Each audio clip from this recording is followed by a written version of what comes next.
राम राम, सत श्री अकाल, आदाब, नमस्कार दोस्तों। स्वागत है आपका अपने YouTube channel history by Vinod Kashyap के अंदर।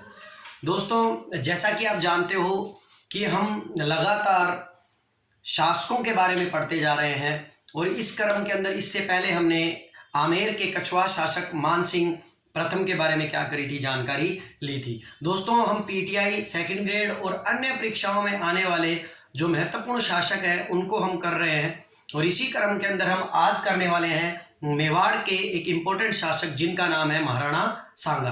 महाराणा सांगा जो है दोस्तों, इनको गद्दी पर 1509 के अंदर बिठाया गया था और इनकी मृत्यु जो है वो 1528 के अंदर हुई थी।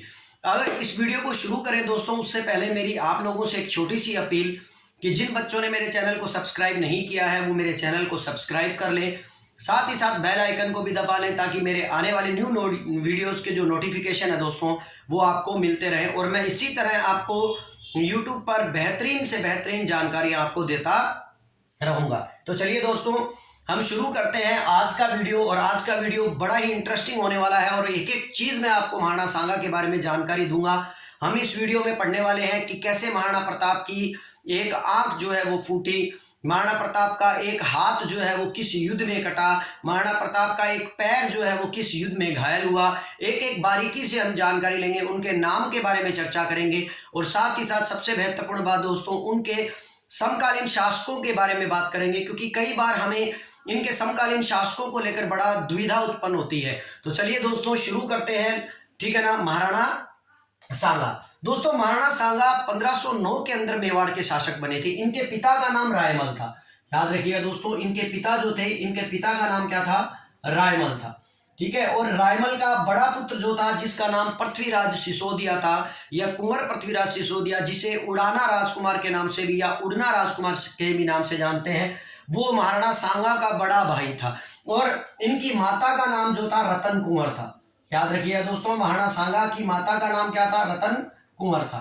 और महाराणा सांगा जो है दोस्तों, इनको संग्राम सिंह के नाम से जाना जाता है तो याद रखिएगा, इनका रियल नाम संग्राम सिंह था, लेकिन बाद में इनका, ठीक है ना, नाम प्रसिद्ध जो हुआ वो किसके नाम से प्रसिद्ध हो गए, राणा सांगा के नाम से क्या हुए, ये प्रसिद्ध हुए। तो चलिए दोस्तों, इन्हीं नामों को अगर हम पढ़ें तो इनके कुछ उपनाम और हैं जिन्हें हम उपनामों के बारे में थोड़ी सी और दोस्तों क्या कर लेते हैं, चर्चा कर लेते हैं। जैसे सबसे इंपॉर्टेंट उपनाम है दोस्तों, एक वो नाम है सैनिकों का भग्नावशेष। सैनिकों का भग्नावशेष।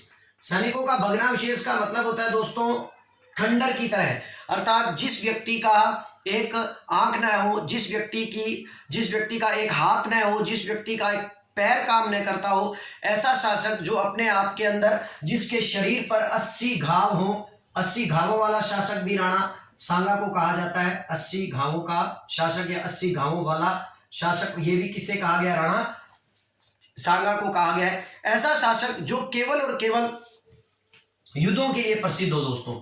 याद रखिएगा, महाराणा सांगा जो है, इनके उपनामों में यह भी कहा जा सकता है कि युद्धों के लिए प्रसिद्ध कौन सा शासक था, तो आप बोल दीजिएगा राणा सांगा था। ऐसा शासक दोस्तों क्या है कि जिसका शरीर जो है पूर्ण रूप से एक प्रकार से खंडर की तरह दिखाई देता हो, इसीलिए उसे भग्नावशेष का नाम दिया गया है। यहां पर मैं आपको एक थोड़ा सा कथन बताना चाहूंगा दोस्तों। एक बार की बात है, महाराणा सांगा ने अपने सामंतों से ये बात कही थी जब उनकी एक आंख, एक हाथ और एक पैर जो था वो काम नहीं करता था, उनके शरीर पर पूरे 80 घाव थे। तब सांगा ने अपने सामंतों से ये कहा था कि जिस तरह एक खंडित शिवलिंग, क्योंकि दोस्तों याद रखिएगा, मेवाड़ के गुहिल वंश के या मेवाड़ के सिसोदिया शाखा के या मेवाड़ के संपूर्ण गुहिल वंश के शासकों का जो कुल देवता है वो किसे कहा जाता है, एकलिंग जी को कहा जाता है और एकलिंग जी भगवान शिव के रूप है। तो इसलिए महाराणा सांगा ने कहा था कि जिस तरह एक खंडित शिवलिंग को अपने मंदिर के अंदर नहीं रखते हैं या उसे मंदिर से बाहर कर देते हैं या मंदिर से बाहर कर कर उसे क्या कर देते हैं, जल विसर्जन कर देते हैं, उसी प्रकार मेरा शरीर जो है वो पूर्ण रूप से खंडित हो चुका है। यदि आप सभी सामंत चाहें तो क्या कर सकते हैं, मुझे गद्दी से हटाकर किसी और को गद्दी पर क्या कर सकते हैं, चुन सकते हैं। लेकिन ऐसी स्थिति में सामंतों ने उनके लिए बात कही थी कि सांगा महाराणा, आपका जितना भी नुकसान शरीर का हुआ है, अर्थात आपके जितने भी घाव शरीर पर लगे हैं, ये घाव युद्ध की निशानियां हैं। और एक शासक के लिए युद्ध के अंदर, ठीक है ना, किसी प्रकार का अपने शरीर पर प्रतीक चिन्ह मिलना ये बड़े ही गौरव की बात है। इसीलिए आपसे बेहतरीन नेतृत्वकर्ता हमारे लिए कोई नहीं हो सकता, इसीलिए हम आपको गद्दी पर नहीं हटा सकते, आप ही हमारा क्या करोगे, नेतृत्व करोगे। तो दोस्तों इसीलिए महाराणा सांगा जो है वो अपने काल के अंदर सबसे प्रसिद्ध और सबसे ताकतवर शासक के रूप में भी प्रसिद्ध हुए थे। और इनका व्यवहार दूसरे लोगों के लिए, दूसरे शासकों के लिए भी बड़ा ही अच्छा रहा था, मित्रतापूर्ण रहा था। और इनका स्वभाव जो है वो मैत्रीपूर्ण स्वभाव रहा। इसी वजह से सभी राजपूत जातियां भी इनके पक्ष में आकर क्या हो गई थी, खड़ी हो गई थी। तो दोस्तों ये इनके कुछ प्रसिद्ध नाम थे। इन नामों में एक चीज जो अभी मैं बात कर रहा था कि सभी राजपूत जातियां इनके पक्ष में आकर खड़ी हुई, इसीलिए इन्हें क्या कहा गया, हिंदू पथ कहा गया। एक ऐसा पथ, ऐसा मार्ग जिस पर सभी हिंदू शासक चल सकते हैं और सभी हिंदू शासकों को एक साथ एक छतरी के नीचे लाकर खड़ा करने का काम किसने किया, राणा सांगा ने किया। इससे पहले कभी भी और इसके बाद कभी भी राजपूत शासक एक साथ इकट्ठे नहीं हुए। ये काम करने वाला एकमात्र उत्तर भारत का सबसे ताकतवर शासक जो था वो कौन था, महाराणा सांगा था। इसीलिए महाराणा सांगा को एक इंपॉर्टेंट शासक के रूप में मेवाड़ के अंदर क्या किया जाता है, अध्ययन किया जाता है। यही नहीं दोस्तों, मुंशी देवी प्रसाद तक व्यक्ति ने अपने राणा सांगा के लिए ये कहा है कि सांगा के शासक बनने के समय मेवाड़ चारों ओर अपने शत्रुओं से घिरा हुआ था। याद रखिए दोस्तों, जब राणा सांगा को 1509 में गद्दी प्राप्त हुई थी, उस वक्त मेवाड़ जो था वो चारों ओर से क्या था, घिरा हुआ था और चारों ओर से अपने शत्रुओं से घिरा हुआ था। इसीलिए राणा सांगा के लिए सबसे महत्वपूर्ण काम, सबसे पहले गद्दी पर बैठते हुए उनके लिए जरूरी था कि सबसे पहले वो अपनी साम्राज्य की सीमाओं को क्या करें, सुरक्षित करें। और यदि वो अपने साम्राज्य की सुरक्षाएं जो सीमाएं सुरक्षित कर लेंगे तो उन्हें किसी प्रकार की क्या नहीं होगी, कठिनाई नहीं होगी। इसीलिए सांगा ने सबसे पहले गद्दी पर बैठते ही अपने साम्राज्य की सीमाओं को क्या किया था, सुरक्षित किया था। और इसके लिए उन्हें जितने भी युद्ध लड़ने पड़े, उन्होंने वो सारे युद्ध लड़े। तो चलिए दोस्तों, हम एक डायग्राम से इसको समझते हैं। हम राजस्थान का एक छोटा सा मैप बनाने की कोशिश करूंगा। वैसे तो मैं जो है राजस्थान का मैप जो है वो ज्यादा मतलब ना इम्पोर्टेंट नहीं बना पाऊंगा, लेकिन कोशिश करूंगा कि भी एक प्रकार से राजस्थान का मैप क्या है बना लूं मैं थोड़ा सा। ये लीजिए दोस्तों,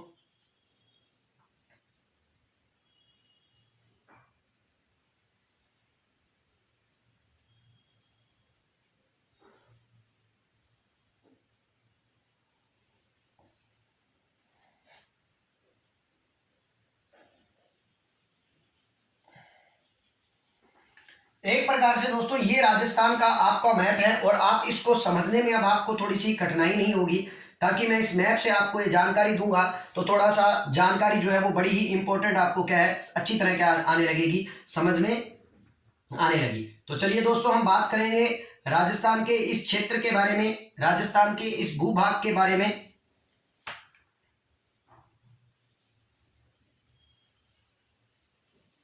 ये लीजिए, ये जैसे इस प्रकार से राजस्थान है दोस्तों, और आपको पता है राजस्थान के अंदर ये सीमा जो है राजस्थान की, ये किस प्रदेश से लगती है, एमपी से। और ये प्रदेश की सीमा जो है वो किससे लगती है, गुजरात से। दोस्तों प्राचीन काल के अंदर उस वक्त मेवाड़ के अंदर एमपी क्षेत्र को मालवा के नाम से जाना जाता था, मालवा, या इसे कहा जाता था मांडू।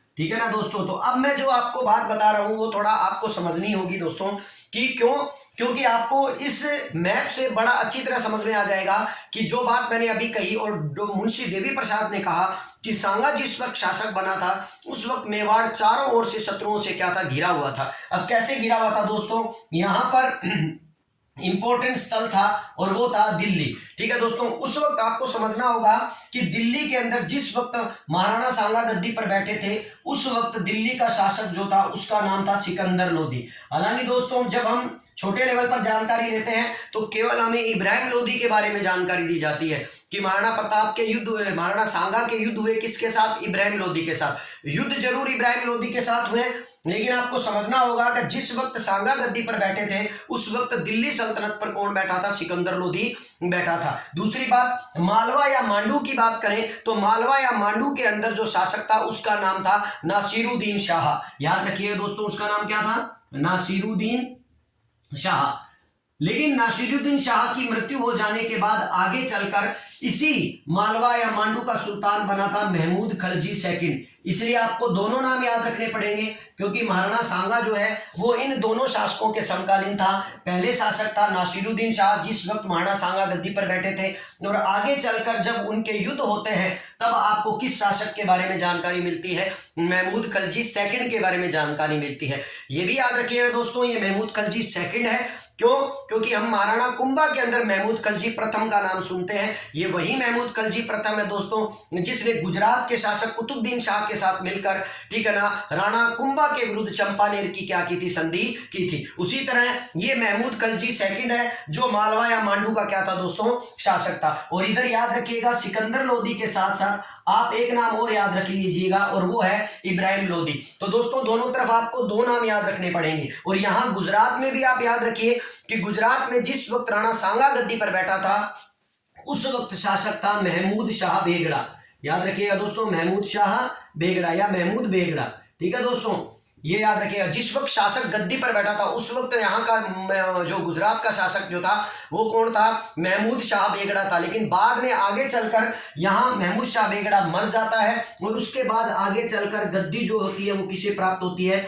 सुल्तान मुजफ्फर को गद्दी प्राप्त होती है। तो यहां भी आपको दो शासक याद रखने पड़ेंगे, अर्थात राणा सांगा 3 क्षेत्रों से घिरा हुआ था। उसको यह डर था जिस वक्त वो गद्दी पर बैठा था कि सिकंदर लोदी जैसे व्यक्ति मारवाड़ की तरफ या मेवाड़ की तरफ जो है, मतलब राजपुताना की तरफ जो है, वो अपनी सेना लेकर आ सकते हैं, हमें युद्ध में क्या कर सकते हैं? पराजित कर हमारे क्षेत्र पर अधिकार कर सकते हैं। दूसरी साइड में मांडू और मालवा से शत्रुता जो थी उनकी लंबे समय तक बनी हुई थी, और ये लंबे समय तक मालवा और मांडू जो थे हर बार अपने अपमान का बदला लेने के लिए मेवाड़ को जीतने का क्या कर रहे थे? प्रयास कर रहे थे। दूसरी तरफ गुजरात के अंदर महमूद शाह बेगड़ा जो था वो भी क्या था? धीरे धीरे मेवाड़ के प्रदेशों की तरफ आगे आने को तैयार था, वहां उन प्रदेशों को जीतकर अपने अधिकार में लेने को तैयार था, ठीक है ना। जिसके बाद आगे जाकर गद्दी सुल्तान क्या प्राप्त होती है? मुजफ्फर को प्राप्त होती है। अब दोस्तों जब इस प्रकार यदि महाराणा सांगा अपने 3 और दुश्मनों से घिरा हुआ है, मेवाड़ जो है वो दुश्मनों से घिरा हुआ है, तो सबसे पहला काम महाराणा सांगा को क्या करना था? सबसे पहला काम महाराणा सांगा को करना था कि अपनी सीमाओं को सुरक्षित करे, ताकि आगे के समय के लिए उन्हें किसी प्रकार का क्या ना हो, किसी प्रकार की परेशानी ना हो, और उनका क्षेत्र जो है वो हमेशा के लिए क्या हो जाए? सुरक्षित हो जाए। तो मैं दोस्तों थोड़ा सा एक स्टोरी में पीछे जाऊंगा ताकि आपको महाराणा सांगा के बारे में थोड़ी बहुत जानकारी हो सके।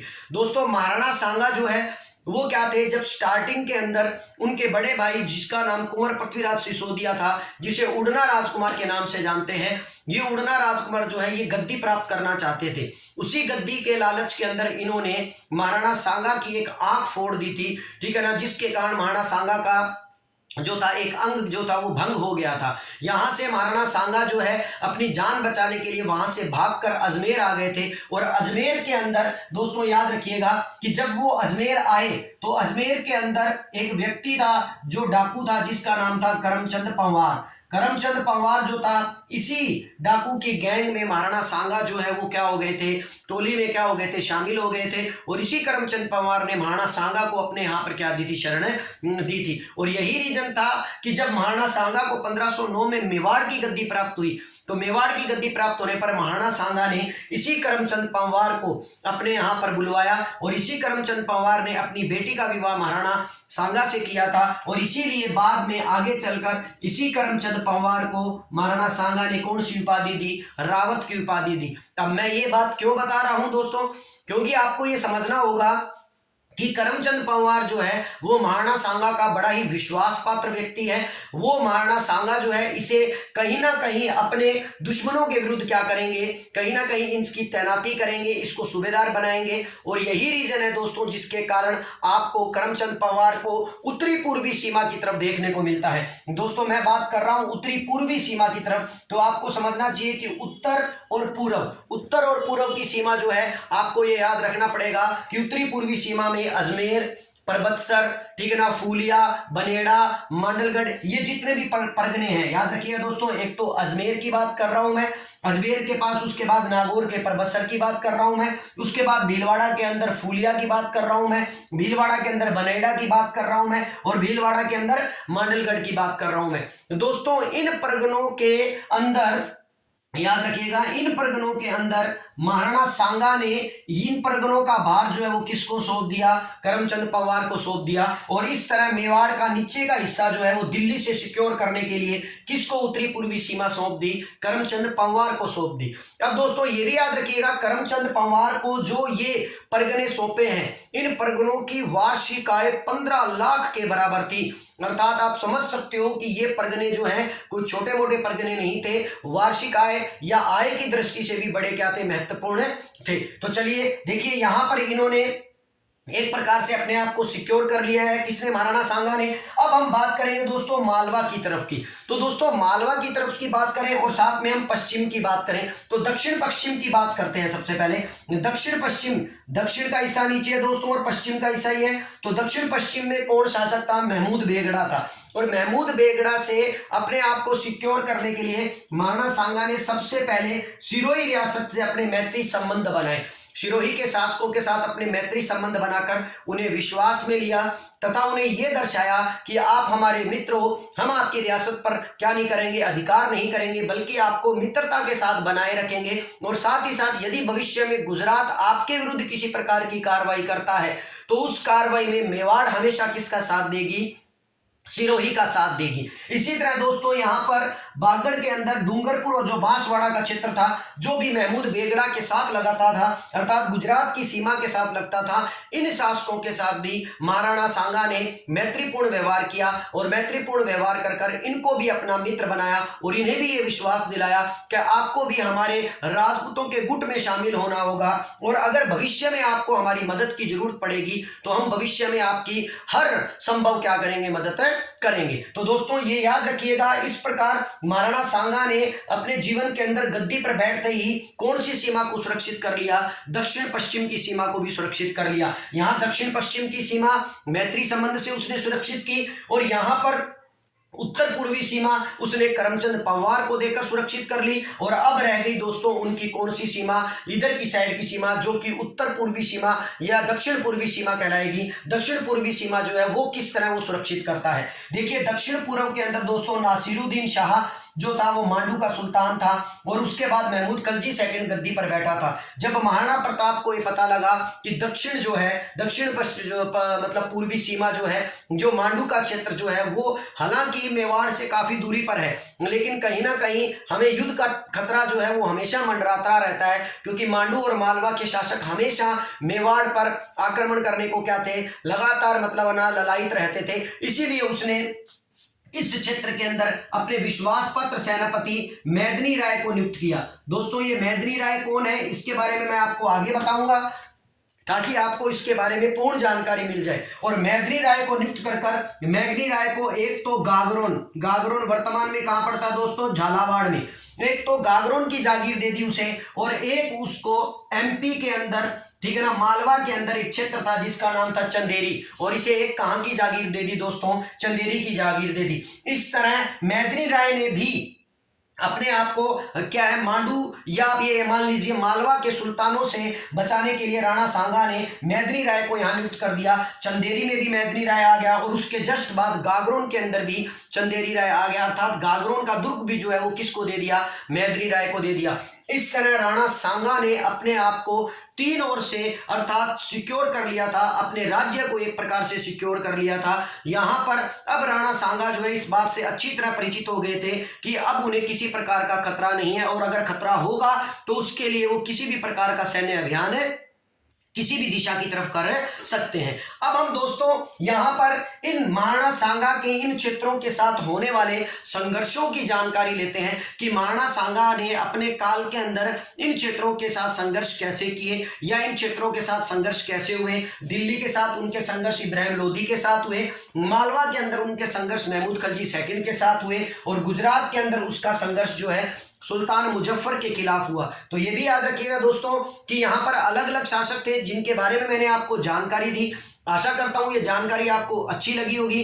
वीडियो के साथ बने रहिए क्योंकि इसी तरह आपके पास उम्दा जानकारियां आने वाली है और साथ ही साथ हम इसी वीडियो के इसी क्रम के अंदर हम आगे भी सांगा की उपलब्धियों के बारे में जानकारी लेते रहेंगे। और जिन बच्चों ने मेरे चैनल को सब्सक्राइब नहीं किया है वो मेरे चैनल को सब्सक्राइब कर लें। और दोस्तों मेरे चैनल की इस वीडियो को जब भी मैं आपको क्या करता हूं, मतलब वीडियो अपलोड करता हूं, तो प्लीज़ आपसे रिक्वेस्ट है कि आप लाइक जरूर कीजिएगा, कमेंट जरूर कीजिए। और मेरा जो व्हाट्सअप नंबर है मेरे इसी चैनल के ऊपर उपलब्ध है। ये पुराने नंबर है, नए नंबर है, एक ही है दोस्तों। अगर किसी प्रकार की समस्या आती है तो आप मुझे जरूर क्या कर सकते हैं, मैसेज कर सकते हैं। तो चलिए दोस्तों, अगर आप इसका स्क्रीनशॉट लेना चाहें तो ले सकते हैं। फिर हम आगे चलते हैं किस प्रकार सांगा ने अपने इन क्षेत्रों के साथ संघर्ष को कंप्लीट किया। तो चलिए दोस्तों, हम इसे थोड़ा साफ कर लेते हैं और उसके बाद हम आगे की जानकारी लेते हैं। और आगे हमारा टॉपिक रहता है दोस्तों मेवाड़ का और गुजरात का संघर्ष। सबसे पहले हम मेवाड़ और गुजरात के संघर्ष की जानकारी लेते हैं, ठीक है। और मेवाड़ और गुजरात के संघर्ष को क्या करते हैं, पढ़ते हैं। तो हम आज पढ़ने वाले हैं मेवाड़ और गुजरात का संघर्ष, ठीक है दोस्तों, मेवाड़ गुजरात संघर्ष। और आपको पता है मैंने अभी बताया था गुजरात का जो शासक था सुल्तान मुजफ्फर, ठीक है ना। उससे पहले जो शासक था गुजरात का वो कौन था, महमूद बेगड़ा या महमूद शाह बेगड़ा, ठीक है दोस्तों। गुजरात और मेवाड़ में उस वक्त शासक कौन था, राणा सांगा। अब सुनिए दोस्तों, ये क्या है, मेवाड़ और गुजरात का संघर्ष क्यों हुआ, इसका क्या कारण था। इसका कारण था राणा सांगा का ईडर राज्य के उत्तराधिकार में हस्तक्षेप। याद रखिए दोस्तों, ईडर राज्य के उत्तराधिकारी संघर्ष में, उत्तराधिकार संघर्ष में हस्तक्षेप, संघर्ष में दखलंदाजी या आप कह सकते हो हस्तक्षेप, कुछ भी बोल लीजिए दोस्तों। अब आप कहोगे ये क्या है, तो इसको समझिए दोस्तों। ईडर राज्य जो है क्या वर्तमान के अंदर ये गुजरात में आता है। उस वक्त क्या था, डूंगरपुर और बांसवाड़ा वाले क्षेत्र के अंदर, डूंगरपुर के क्षेत्र के अंदर ईडर राज्य आया करता था दोस्तों। यहां पर सांगा ने उत्तराधिकार को लेकर क्या किया था, थोड़ा सा इसके अंदर दखलंदाजी की थी। क्या था कि ईडर राज्य के अंदर शासक जो था वो कौन था, भारमल था। भारमल और एक शासक और था जिसका नाम था रायमल। ये दोनों उत्तराधिकार को लेकर आपस में लड़ाई लड़ रहे थे। और भारमल जो था वो सांगा को सहयोगी दृष्टि के रूप में काम नहीं कर रहा था। इसीलिए कहते हैं कि राणा सांगा इस उत्तराधिकार के संघर्ष में कूदा और उसने भारमल को गद्दी पर हटाकर किसको गद्दी पर बिठा दिया, रायमल को गद्दी पर बिठा दिया। जो रायमल पूर्ण रूप से किसका विश्वास पात्र था, राणा सांगा का विश्वास पात्र था। हालांकि दोस्तों ये याद रखिएगा, रायमल को राणा सांगा ने गद्दी पर बिठा दिया है, लेकिन आपको क्या लगता है कि राणा सांगा गद्दी पर बैठेगा, राणा सांगा जो है वो जब इस तरह रायमल को गद्दी पर बिठा देगा तो क्या भारमल चुप रहेगा, नहीं। यही आपको समझना है दोस्तों कि भारमल यहां से राणा सांगा से नाराज हो गया और नाराज होकर उसने सोचा कि मैं कहां जाऊं, तो वो आया दोस्तों कहां पर, गुजरात में। उस वक्त महमूद बेगड़ा की मृत्यु हो चुकी थी और महमूद बेगड़ा की मृत्यु होने के बाद महमूद बेगड़ा की जगह पर गद्दी किसको प्राप्त थी, सुल्तान मुजफ्फर को प्राप्त थी। अब देखिए दोस्तों, सुल्तान मुजफ्फर जो है उसको भी ये डर रहेगा कि जिस प्रकार राणा सांगा लगातार अपने सैनिक अभियान कर रहा है, अपने साम्राज्य का विस्तार कर रहा है, कहीं ऐसा ना हो कि राणा सांगा एक बड़ी सेना भेजकर गुजरात को भी अपने अधीन कर ले। इसीलिए यहां पर भारमल भागकर जब सुल्तान मुजफ्फर के पास गया तो सुल्तान मुजफ्फर के पास जाकर उसने सहायता मांगी, तो सुल्तान मुजफ्फर ने इस हस्तक्षेप में हिम्मत या इस उत्तराधिकार के अंदर हस्तक्षेप लेने का निर्णय कर लिया, अर्थात सांगा के विरुद्ध कार्रवाई करने का निश्चय कर लिया। अब सुल्तान मुजफ्फर दोस्तों याद रखिएगा कि ईडर पर कौन गद्दी पर बैठा है, रायमल, और यहां पर गुजरात से कार्रवाई कौन कर रहा है, सुल्तान मुजफ्फर। दोस्तों सुल्तान मुजफ्फर ने 3 बार ईडर राज्य पर क्या किया, आक्रमण किया, अर्थात किस पर आक्रमण किया, रायमल पर आक्रमण किया। तो अब आपको जानना है कि उसने 3 बार आक्रमण किया तो किन 3 लोगों को भेजा। तो पहले नंबर पर जिस व्यक्ति को भेजा था उसका नाम था निजाम उल मुल्क, ठीक है दोस्तों, निजाम उल मुल्क। तो चलिए इसके बारे में पढ़ते हैं। कहते हैं सुल्तान मुजफ्फर ने निजाम उल मुल्क को एक बड़ी सेना देकर रायमल के खिलाफ भेजा और कहते हैं रायमल को निजाम उल मुल्क ने बुरी तरह क्या कर दिया, पराजित कर दिया। बिल्कुल सही दोस्तों कि निजाम उल मुल्क ने रायमल को बुरी तरह पराजित कर दिया। अब रायमल वहां से भाग निकला, भागकर वो क्या हुआ, पहाड़ियों की तरफ चला गया। उसके बाद उसने अपनी सेना दोबारा संगठित की और दोबारा संगठित कर कर उसने दोबारा ईडर राज्य पर आक्रमण किया और निजाम उल मुल्क को हरा दिया और हरा कर दोबारा ईडर राज्य क्या कर लिया, अपने अधिकार में ले लिया। अब इसका मतलब पहली बार राणा सांगा या रायमल के विरुद्ध जो है, ठीक है ना, गुजरात के शासक सुल्तान मुजफ्फर ने किसको भेजा था? निजाम उल मुल्क को भेजा था। सेकंड नंबर पर जहीर उल मुल्क, दूसरे नंबर पर किसको भेजा दोस्तों? जहीर उल मुल्क को भेजा। जहीर उल मुल्क जो था उसने सुल्तान मुजफ्फर ने एक बड़ी सेना देकर उसे भेजा रायमल के खिलाफ। तो कहते हैं कि रायमल ने इसको, ठीक है दोस्तों, ये सारे युद्ध जो है मैं आगे बताऊंगा आपको, सारे युद्ध रायमल के खिलाफ हुए हैं। रायमल ने जहीर उल मुल्क को बुरी तरह पराजित कर दिया।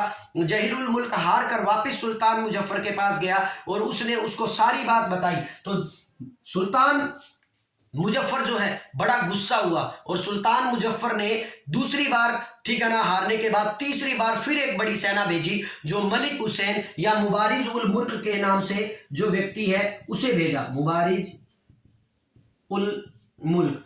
इसी ही कई जगह पर मलिक हुसैन के नाम से भी क्या किया गया है, बताया गया है। तो मलिक हुसैन या मुबारिज उल मुल्क। तीसरी बार उसने जो सैन्य अभियान भेजा, ये सारे के सारे सैन्य अभियान थे दोस्तों किसके खिलाफ थे? रायमल के खिलाफ थे। लेकिन रायमल जो कि जिसे सांगा का पूर्ण रूप से साथ प्रदान था, सांगा का पूर्ण रूप से क्या था, उसको मतलब साथ मिला हुआ था, वो एक बार भी नहीं घबराया और उसने तीनों बार, तीनों युद्धों के अंदर सुल्तान मुजफ्फर के द्वारा भेजी गई सेना को बुरी तरह क्या कर दिया? पराजित कर दिया। और यहां तक कि ये भी कहा जाता है कि मुबारिज उल मुल्क जब तीसरी बार रायमल को हराने के लिए आया था तो उस वक्त 1520 के आसपास की घटना है दोस्तों। ये 1520 के अंदर यही मुबारिज उल मुल्क जो है वो डर कर भाग कर अहमदनगर की तरफ चला गया था। यहां भी ये भी याद रखिएगा दोस्तों कि मुबारिज उल मुल्क के लिए ये कहा जाता है कि मुबारिज उल मुल्क ने पहली बार रायमल को हरा दिया था। ये याद रखिएगा दोस्तों, मुबारिज उल मुल्क ने रायमल को क्या कर दिया था? हरा दिया था। तो जब इसे हरा दिया था तो यही रायमल भाग कर चला गया था सांगा के पास और सांगा को जाकर उसने सारी बात बताई कि गुजरात का शासक जो है वो बार बार ईडर राज्य पर क्या कर रहा है? आक्रमण कर रहा है और शायद वो ईडर राज्य को हथियाना चाहता है। जब इस बात का राणा सांगा को पता लगा तो राणा सांगा ने मित्रता निभाते हुए रायमल के पक्ष में एक बड़ी सेना भेजी और मुबारिज उल मुल्क के ऊपर आक्रमण कर दिया। और राणा सांगा के इस आक्रमण से मुबारिज उल मुल्क घबरा गया, उसकी सेना जो है वो बुरी तरह पराजित हो गई और वो भागकर अहमदनगर की तरफ चला गया। तो दोस्तों इस कदर हम ये कह सकते हैं कि ये सभी अभियान जो गुजरात में हो रहे थे, जिससे गुजरात शासक सुल्तान मुजफ्फर जो था वो क्या था? नाराज हो रहा था। क्यों? क्योंकि लगातार आपको ये समझना है कि ये सुल्तान मुजफ्फर के लोग जरूर हैं, लेकिन इन सुल्तान मुजफ्फर के लोगों को लगातार कौन हरा रहा है? सांगा हरा रहा है। और ये सारे अभियान जो है ये गुजरात शासक के सुल्तान मुजफ्फर के खिलाफ हो रहे हैं, इसीलिए उसे राणा सांगा के खिलाफ जो है वो नाराजगी उत्पन्न हो गई, ठीक है ना, और उसने तुरंत राणा सांगा पर अभियान करने का क्या कर लिया? निश्चय कर लिया। तो दोस्तों ये थोड़ी सी एक इंपॉर्टेंट बात है कि याद रखिएगा, रायमल ने निजाम उल मुल्क से पहली बार जब युद्ध किया तो वो हार गया था, दोबारा उससे ईडर राज्य जीत लिया था। जहीर उल मुल्क को उसने बुरी तरह पराजित कर दिया था, फिर मुबारिज उल मुल्क से वो हार गया था, तो राणा सांगा की सहायता से उसने दोबारा क्या किया था? क्षेत्र पर अधिकार कर लिया था। और इन सब बातों से कौन घबरा रहा था? सुल्तान मुजफ्फर, क्योंकि वो जानता था कि यदि ये लोग हार रहे हैं और उन पर सांगा अपना क्या कर रहा है? प्रभाव बना रहा है, तो कहीं ना कहीं सांगा जो है वो गुजरात को भी अपने अधिकार में लेगा। और इसीलिए सुल्तान मुजफ्फर ने क्या किया था? राणा सांगा के विरुद्ध सैन्य अभियान करने का क्या कर लिया? निश्चय कर लिया। तो चलिए दोस्तों ये बात जानकारी जो है इसको आगे बढ़ाते हैं और आगे बढ़ाते हुए हम जानकारी लेते हैं कि अब सुल्तान मुजफ्फर जो है वो क्या करने वाला है। अब दोस्तों सुल्तान मुजफ्फर जो था वो चला गया सौराष्ट्र, ठीक है ना। सौराष्ट्र भी कहां पड़ता है दोस्तों? गुजरात के अंदर। तो सौराष्ट्र का जो सूबेदार था दोस्तों, जो गवर्नर था दोस्तों, जिसका नाम था मलिक अयाज। याद रखिए दोस्तों, सौराष्ट्र का जो गवर्नर था उसका नाम क्या था? मलिक अयाज। मलिक अयाज के पास जाकर, ठीक है ना, सुल्तान मुजफ्फर ने दोस्ती का हाथ बढ़ाया और दोस्ती का हाथ बढ़ाकर उसे कहा कि सुल्तान मुजफ्फर ने कहा कि मलिक अयाज, हम दोनों आपस के अंदर एक हो जाते हैं और एक होकर हम किसके विरुद्ध कार्रवाई करते हैं? राणा सांगा के विरुद्ध कार्रवाई करते हैं। लेकिन सुल्तान मुजफ्फर का ये सपना जो है वो क्या हुआ? ज्यादा दिन नहीं टिक पाया, क्योंकि इस बात के बारे में सांगा को पता लग गया कि सुल्तान मुजफ्फर जो है वो सौराष्ट्र के शासक मलिक अयाज से हाथ मिलाकर उसके विरुद्ध बड़ी सैनिक कार्रवाई करना चाहता है।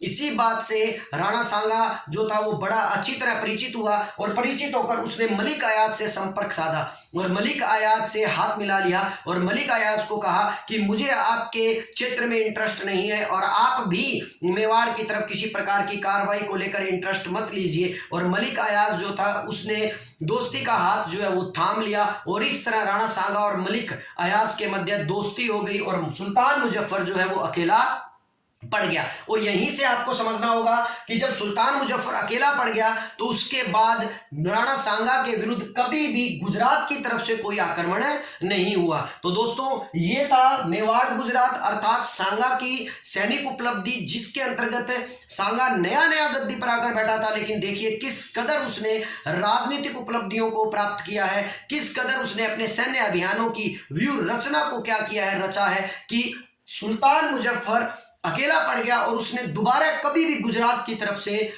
राणा सांगा के काल के अंदर किसी प्रकार का क्या नहीं हुआ, आक्रमण नहीं हुआ। तो दोस्तों ये था मेवाड़ और गुजरात संघर्ष। चलिए दोस्तों हम इसके बाद आगे पढ़ते हैं कि मेवाड़ और मालवा के संघर्ष को लेकर किस प्रकार घटनाएं घटित हुई। याद रखिएगा मेवाड़ और गुजरात के संघर्ष का मुख्य कारण था ईडर राज्य के उत्तराधिकार के अंदर क्या करना, संघर्ष के अंदर हस्तक्षेप करना और भारमल की जगह पर गद्दी पर रायमल को बिठाना। और ये रायमल जो था ये क्या था, महाराणा सांगा का बहुत ही विश्वास पात्र व्यक्ति था। चलिए दोस्तों इसका स्क्रीनशॉट लेना चाहे तो आप ले सकते हैं और इसके बाद हम आगे की जानकारी लेते हैं। मेवाड़ मालवा संघर्ष या मेवाड़ मांडू संघर्ष सबसे इंपॉर्टेंट संघर्ष है दोस्तों। इसके अंदर से आपके पास क्वेश्चन हमेशा आता ही आता है और बड़ा ही इंपॉर्टेंट फैक्ट है ये, ठीक है ना, बड़ा ही इंपॉर्टेंट टॉपिक है मेवाड़ मालवा संघर्ष, मालवा या मांडू संघर्ष, मांडू संघर्ष। चलिए दोस्तों मेवाड़ मालवा या मेवाड़ मांडू संघर्ष क्या है दोस्तों। इस समय सांगा जो था दोस्तों, यहां पर एक छोटी सी मैं आपको घटना बताना चाहूंगा, आप याद रखिएगा। नंबर एक बात तो याद रखिएगा कि जिस समय यह संघर्ष हुआ था उस समय मालवा का शासक जो था वो कौन था, महमूद खलजी सेकंड था। ठीक है दोस्तों, अब ये महमूद खलजी सेकंड जो है ये क्यों इनका आपस के अंदर संघर्ष हुआ है या आपस के अंदर क्यों इनका मतलब ना युद्ध हुआ है वो सुनिए। हुआ ये था कि महमूद खलजी सेकंड के काल के अंदर गद्दी पर बिठाने का, महमूद खलजी काफी छोटा था और उसे गद्दी पर बिठाने के अंदर सबसे बड़ा योगदान किसका था, मेदिनी राय का। हाँ जी दोस्तों, मैं उसी मेदिनी राय की बात कर रहा हूं जो मैंने इससे पहले आपको बताया था कि इसी मेदिनी राय को दक्षिण पूर्वी क्षेत्र का क्या किया था, मतलब ना सीमा का प्रहरी बना दिया था, दक्षिण पूर्वी सीमा की तरफ क्या कर दिया था, तैनात किया था। ये मेदिनी राय किसी वक्त महमूद खलजी सेकंड के दरबार में था और महमूद खलजी सेकंड को इसने गद्दी पर बिठाया था, लेकिन इसका प्रभाव अधिक था। लेकिन महमूद खलजी सेकंड के जो अमीर थे, जो मुल्ला थे, जो मौलवी थे, उन्होंने महमूद खलजी सेकंड के कानों में मेदिनी राय को लेकर क्या है अपभ्रंश या मतलब अनेक है ना, क्या है कि ये कह सकते हैं कि उसके विरुद्ध है ना उसका कान भरने शुरू कर दिए,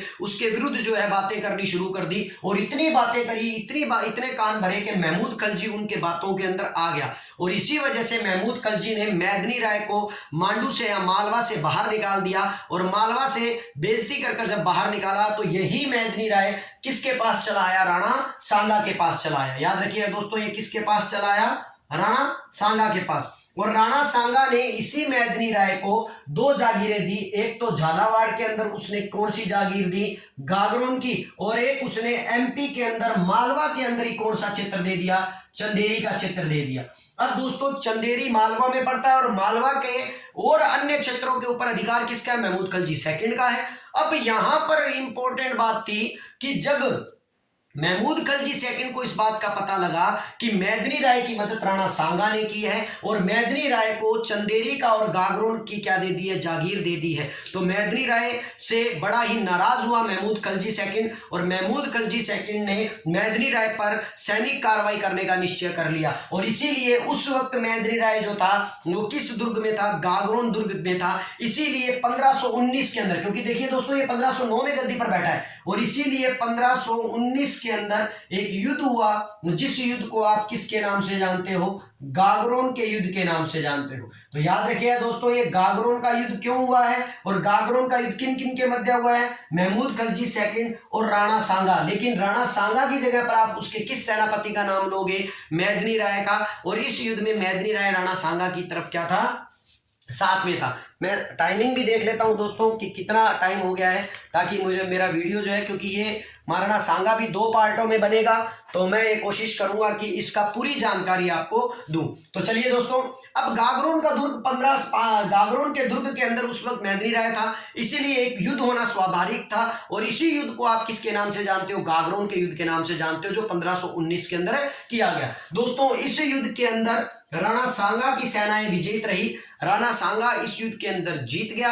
और दोस्तों, राणा सांगा जब इस युद्ध के अंदर जीत गया, तो राणा सांगा ने इस महमूद खलजी को क्या कर लिया? बंदी बना लिया। दोस्तों, ये भी याद रखिएगा, इस महमूद खलजी को क्या बना लिया? बंदी बना लिया। और बंदी बनाया भी दोस्तों कितने महीने तक? 6 माह तक। 6 माह तक महमूद खलजी जो है वो राणा सांगा के यहां पर बंदी बना रहा। दोस्तों, यहां पर आपको मैं एक किताब का हवाला दूंगा। यहां पर मैं एक किताब की बात करूंगा जिसका नाम है तबकात-ए-अकबरी। तबकात-ए-अकबरी, ठीक है दोस्तों। तबकात-ए-अकबरी जो है, ये रचना जो है, ये किसकी है दोस्तों? ये रचना निजामुद्दीन अहमद की है। निजामुद्दीन अहमद ने इस किताब को लिखा है। जब हम तबकात-ए-अकबरी को पढ़ते हैं, तो तबकात-ए-अकबरी के अंदर सांगा के उदार व्यवहार की प्रशंसा की गई है। अर्थात निजामुद्दीन अहमद सांगा को एक उदार दिल वाला शासक कहता है, बड़े दिल वाला शासक कहता है। और वो क्या कहता है इस वर्णन में? वो ये कहता है कि जिस वक्त महमूद खलजी सेकंड को महाराणा सांगा ने बंदी बना लिया, और 6 माह तक बंदी बनाने के बाद जब महाराणा सांगा जो है, महाराणा सांगा के सामने महमूद खलजी सेकंड हाथ जोड़ने लगा, उससे विनती करने लगा, तो ऐसी स्थिति में राणा सांगा को जो है उस पर दया आ गई। और राणा सांगा ने उसे क्या कर दिया था? उसे मित्र मानते हुए उसे क्या कर दिया था? छोड़ दिया था। और मालवा का वापिस क्षेत्र जो है वो किसको दे दिया था? महमूद खलजी सेकंड को दे दिया था। यही रीजन है दोस्तों कि जिसके बाद कभी भी मेवाड़ की तरफ से, ठीक है ना, मेवाड़ के ऊपर कभी भी मालवा की तरफ से आक्रमण नहीं हुआ है। ये बहुत बड़ी इंपॉर्टेंट बात है दोस्तों कि सांगा के काल में गुजरात की तरफ से कभी आक्रमण नहीं हुआ, और उसके बाद मालवा की तरफ से तो कभी भी आक्रमण नहीं हुआ। आप आगे जब भी कभी मेवाड़ पढ़ोगे, तो मेवाड़ में एक चीज देखोगे कि कभी भी मालवा के शासकों ने कभी भी मेवाड़ पर आक्रमण नहीं किया। ये तबकात-ए-अकबरी के अंदर निजामुद्दीन अहमद कहता है कि इस कदर महाराणा सांगा ने अपने उदार दिल का परिचय दिया, बड़े दिल का परिचय दिया। लेकिन यहाँ पर दोस्ती का हाथ थामते हुए महमूद खलजी ने भी कोई कमी नहीं रखी। और महमूद खलजी ने भी क्या किया कि अपना जो ताज था, जो हीरो से जड़ित था, वो ताज और एक कमरबंद था दोस्तों, जो बड़ा ही सुंदर था, वो राणा सांगा को भेंट किया। और राणा सांगा को अपना मित्र माना। और बाद में अपना एक शहजादा भी जो है, अपना एक पुत्र भी जो है, जमानत के तौर पर किसके दरबार में रखा? राणा सांगा के दरबार में रखा। इस कदर राणा सांगा ने बड़ी चतुराई से शासकों के विरुद्ध युद्ध न लड़ते हुए, बल्कि उनको अपना मित्र बनाते हुए अपने साम्राज्य का विस्तार किया। और इसी कारण से जब राणा सांगा का बाबर से युद्ध हुआ दोस्तों, तो उस युद्ध के अंदर केवल राजपूत ही नहीं, महमूद लोधी को ले लीजिए आप, हसन खां मेवाती को ले लीजिए आप, अनेक लोग ऐसे थे जो बाहर से आकर क्या थे? महाराणा सांगा की तरफ से क्या हुए थे? लड़े थे। क्योंकि वास्तविक रूप में महाराणा सांगा जो है वो एक उदार प्रवृत्ति वाले शासक थे। युद्धों के लिए जरूर जाने जाते थे, लेकिन उसके बावजूद भी राणा सांगा जो है वो अपने आप में एक बड़े ही महत्वपूर्ण शासक थे, बड़े दिल वाले शासक थे। आप ये कह सकते हैं कि महाराणा सांगा जो है वो बड़े दिल वाले शासक थे। तो याद रखिएगा दोस्तों, ये सब उदार व्यवहार की चर्चा जो है वो किस किताब में की गई है? तबकात-ए-अकबरी के अंदर की गई है। और 6 माह तक बंदी बनाए रखने की और ताज और कमंदबर्ग देने की सारी घटना हमें इसी किताब के अंदर मिलती है, जो निजामुद्दीन अहमद ने क्या की है? लिखी है। तो दोस्तों, ये 2 संघर्ष हमने पढ़े हैं। इन दोनों संघर्षों के अंदर आज हमने पहला संघर्ष पढ़ा गुजरात के साथ, उसके बाद हमने संघर्ष पढ़ा मालवा के साथ। और इन दोनों संघर्षों के अंदर आपको एक बात पता लग गई कि अब राणा सांगा 2 तरफों से सिक्योर हो चुका था। एक तो वो मेवाड़ की किस सीमा से सिक्योर हो चुका था? सुरक्षित हो चुका था। एक तो वो दक्षिण मतलब ना पश्चिमी सीमा से क्या हो चुका था? सिक्योर हो चुका था। एक वो दक्षिणी पूर्वी सीमा से सिक्योर हो चुका था।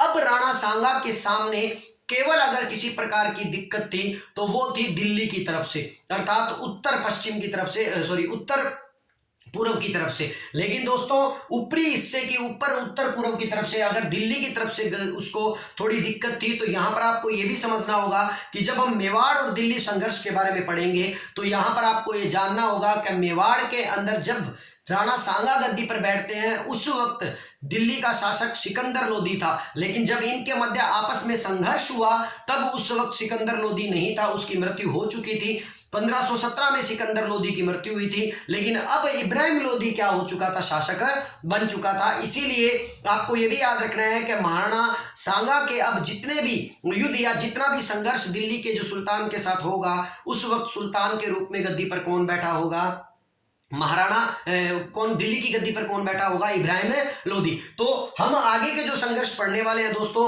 वो इब्राहिम लोदी को लेकर पढ़ने वाले हैं। लेकिन आज के लिए हम इतना ही वीडियो, आज के लिए मैं इतना ही क्या है मतलब वीडियो बनाऊंगा। इसके बाद हम नेक्स्ट सेकंड पार्ट के अंदर मेवाड़ दिल्ली संघर्ष के बारे में जानकारी लेंगे और साथ में मेवाड़ और मुगल संघर्ष के बारे में जानकारी लेंगे। दोस्तों ये वीडियो आपको कैसा लगा, जानकारी कैसे लगी, और आपको अगर ये सब कुछ समझ में आया तो आप कमेंट बॉक्स में जरूर कमेंट कीजिए, और साथ ही साथ दोस्तों शेयर जरूर कीजिए मेरे वीडियोस को, और लाइक जरूर कीजिएगा, क्योंकि आपके लाइक्स जो हैं मुझे हौसला देते रहते हैं नई वीडियो बनाने के लिए। और आज के लिए मुझे दोस्तों अलविदा कहिए और गुड नाइट, शब्बा खैर, धन्यवाद, नमस्कार।